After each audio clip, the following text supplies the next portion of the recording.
Hi, I'm Pamela Hobart, a philosopher and coach. I help smart people transform their overthinking into wisdom and action. Today's video is about feeling behind at life. Every week, people who are accomplished in many ways show up to my practice and complain that they feel behind. Where does this come from? What can we do with it? What's right about feeling behind? What's not? Let's dig in. So yeah, the big ways people usually feel behind is like at work, at certain milestones. Maybe they change careers, and so they've sort of taken a step back in that way on the path towards success. Some people feel behind socially if they have friend groups that are sort of less well-formed than other people they know. And personal relationships are a big one, like romantic relationships. People who are unpartnered, unmarried, or don't have kids yet often feel behind people who do have those things.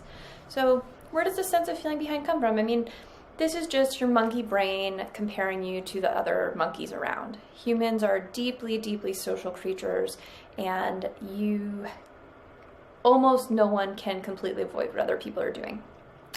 Your monkey brain is really attuned to whether, are you towards the top of the hierarchy? Are you towards the bottom? Are you on an upwards trajectory? Are you on a downwards trajectory? So feeling behind is sort of a clue that you're sending to yourself that your status may be at risk. So even though even knowing that, right, like that doesn't make the sense of being behind just like disappear. So we still need something to do about it. There's like this conventional piece of advice about feeling behind that says, no, don't feel behind. You'll do everything in your own time. So if you feel like you're behind, you're not, right? Like you're fine. There's something okay about this advice, but there's also something bad. So what's okay about the conventional advice? Well, sometimes it's true, right? Like you may have important differences that are why you're not where someone else was at the same age or whatever. Like that's fine. But the reason, people feel behind about things that they care about, and I don't think that it's reasonable to just say, stop keeping track of that stuff, or whatever you did was completely fine.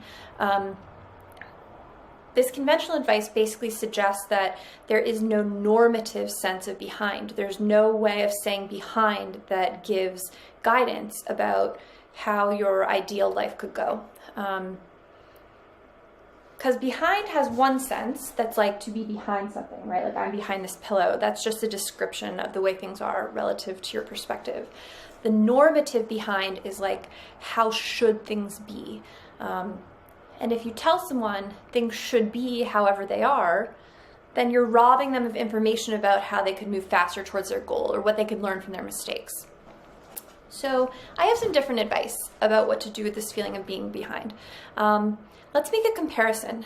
There's other pair of feelings that are guilt and shame. Guilt is sort of like about a discrete moral failing or specific event. Shame is more like a global, like I'm a bad person, I have bad moral status overall. Guilt can be helpful, like it clues you into times that you didn't do the right thing. Shame is more crippling. It seems to do more harm than good. Moving people from out of a state of shame usually helps them, even if we think that they did some stuff wrong. So I want to suggest that being behind is the same way. This global sense of being behind that's really amorphous is like having a shame. It's sort of like having a sense of shame about how your life has gone.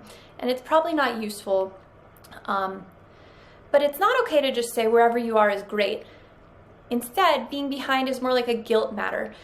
Do you have a path of where you want to go that you could, complete in a reasonable amount of time? Maybe you're doing a degree. If you fail a class, you're behind in sort of a narrow way. You're behind with respect to this specific path, but you're not like behind at life. Even if you were, thinking that every morning is not motivating, right? Like if you wake up and you feel behind and nothing you ever do could fix it, then you're just gonna feel like crap. So I suggest turning this feeling of being behind into something specific about narrow measures that you have agreed to, and not about sort of globally, like how I compare to other people overall. If you'd like some help figuring out how to turn your amorphous sense of being behind at life into something specific and actionable and appropriate for you in particular, I'd be happy to chat. I offer an intro session, which is about 45 minutes. We'll jam on your stuff, try to, untangle the doubts you're having about what kind of progress you can and should make, and get you back on the track to pursuing your goals without the behind-ness. Thanks for watching. If you like this, please hit subscribe here on YouTube. You can get my email newsletters or follow me on Twitter.